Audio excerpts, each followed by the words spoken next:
Hey guys, Dr. Cummings, Point Loma. This is the Canvas page and the syllabus all in one video for microbiology lab because we're not meeting face-to-face because of the quarantine and COVID epidemic. I want to talk to you a little bit how we're going to do things differently. My big picture goal in microlab has always been to help students take the next step and advance them professionally. Get you that much closer to being ready to actually working in the sciences, in biotech, pharmaceuticals, etc.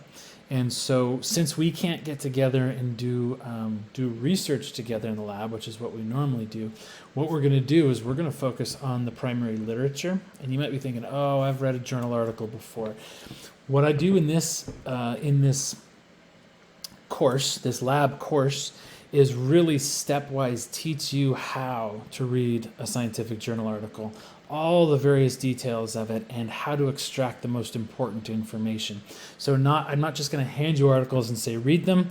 I'm going to walk you through how to read them. And this separate Canvas page for lab is really the key. Everything is set up in order in this page. So let me just get you oriented to it because we're going to jump in right away. So you can see on the home page, you get some contact info. If you need to schedule one-on-one, here's a link that'll take you to my availability, and you can sign up for something there. Course description, we're going to concentrate on two things. Process of reading and understanding primary journal articles in the field of micro, so how do we do it? And then two, I've focused the 5 papers that we're going to spread out over this semester on plasmids and biofilms, 2 of the most important topics in all of microbiology, and how those two work together to make bacteria more antibiotic resistant. What role they play in this explosive spread of antibiotic resistance that we've seen in clinical bacteria. I'd recommend you go down here, click Meet Your Instructor, and find out about me. You can find the separate lab syllabus here. It's not in your main syllabus.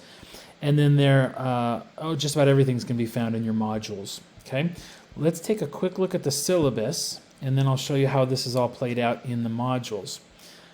Here is the syllabus. I can add a downloadable version if you like to have a PDF someplace. I haven't done that yet. But it's set up just like your main syllabus with contact info, the course description we just went through, and then let's look at this course logistics, right? I will have weekly live office hours on Zoom on Mondays. We can talk lab stuff then as well as any other time you want to talk lab stuff. You can request the one-on-one meetings.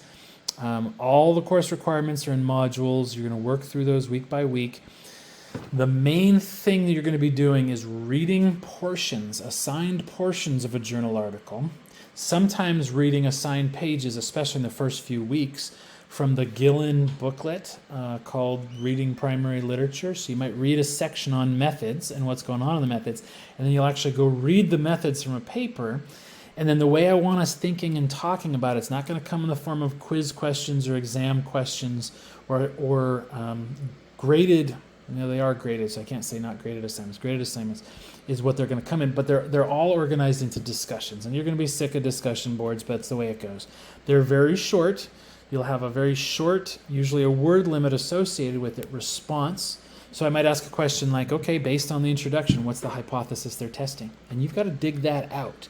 And then post it in your own words, always in your own words. Always, always, always paraphrase. You're never going to quote anybody in science. You use your own words to show that you understand what's going on.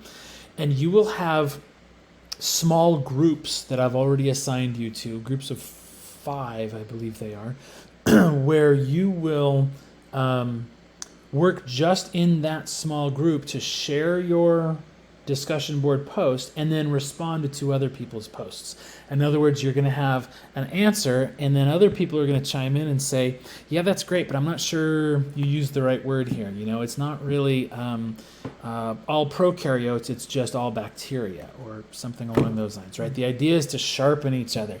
Don't just pat each other on the back, certainly do some of that, but you really have to sharpen each other and help each other out. There's going to be so much discussion with 30 people in this class that I can't get in on all of them, but I will be checking, number one, to see that you did it all. And number two, I'm going to be bouncing around spot checking. So you never know which of your responses I'm going to actually take the time to read. So write all of them as if I'm reading them, right? No goofing around, no not taking them seriously. As long as you're getting them done, and if I spot check them, they're done properly and well, you're going to get the full credit for each of your posts. But you also have to reply to at least 2 other people in your group on their posts. It doesn't count when they reply to you and you just reply to their reply, because you're still just talking about your post. You need to get conversation going about their post. What did they think the hypothesis was? And how did they word it? And how can you help them shape that or ask questions? It's all about the discussion and having conversations with these people in this group. That's where you're going to get sharper at this. Okay, so your discussion board posts, it says and quiz answers because the last 3 posts I've reworked into quiz uploads, quiz assignments as opposed to discussion board, meaning nobody else is going to read them but me, and I'm going to read them pretty critically. I'm going to be hard on you. That's the goal, is to get you to a point where, having worked with each other through the whole semester and gotten hopefully a lot of good training and guidance and some from me along the way, you can answer these questions really well and really accurately. So I'm going to grade those as quiz answers, meaning that it's just between you and me at that point. There's no discussion going on. They're always due by midnight of their due date. Minimum of 2 responses. Sorry, my dog's going to go nuts here. Minimum of 2 responses to other people in your small group, your discussion board group, and those need to be at least 50 words long, and they've got to be helpful. None of this, hey, I like your font, right? That's just absolutely useless.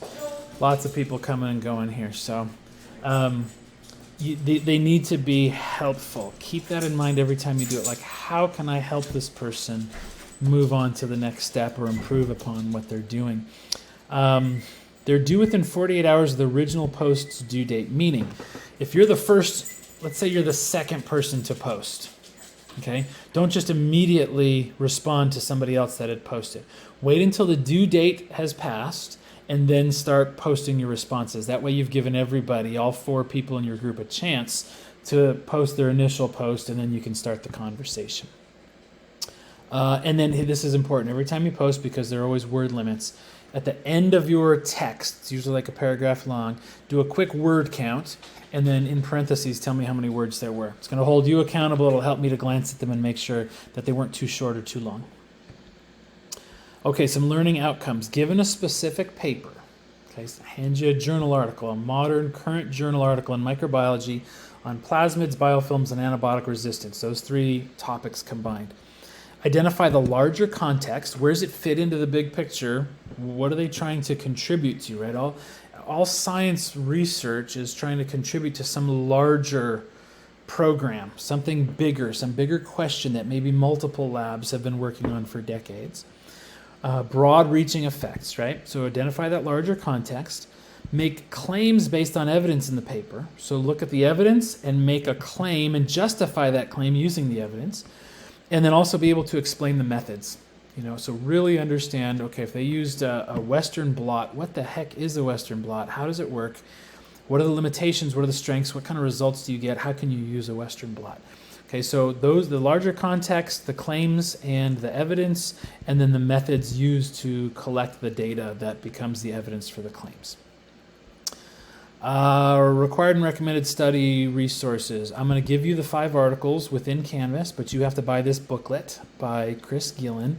I want to say it's like 15 or 20 bucks, something like that. Make sure you pick up a copy of that right away, because you're starting week 1, you're jumping into this Gillen book, so make sure you've got it.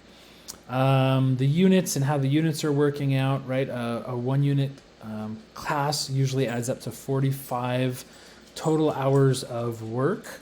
3 hours per week per unit. Course schedule and assignments. You got to write your answers in your own words. You don't use direct quotes. You do your word count and report it in parentheses. Don't forget to read the comments. that your classmates are leaving on yours, or in some cases, every now and then I'll be leaving comments on yours, because the whole point is to get better at this, right? The whole point is to get better at it. So make sure you don't just worry about checking off your boxes. Yep, I posted and I responded to other people. Actually take the time to read the comments those couple other people responded to yours. So what's the layout here? Weeks 1 through 4, we're really just going to do a broad overview of how to read a research article.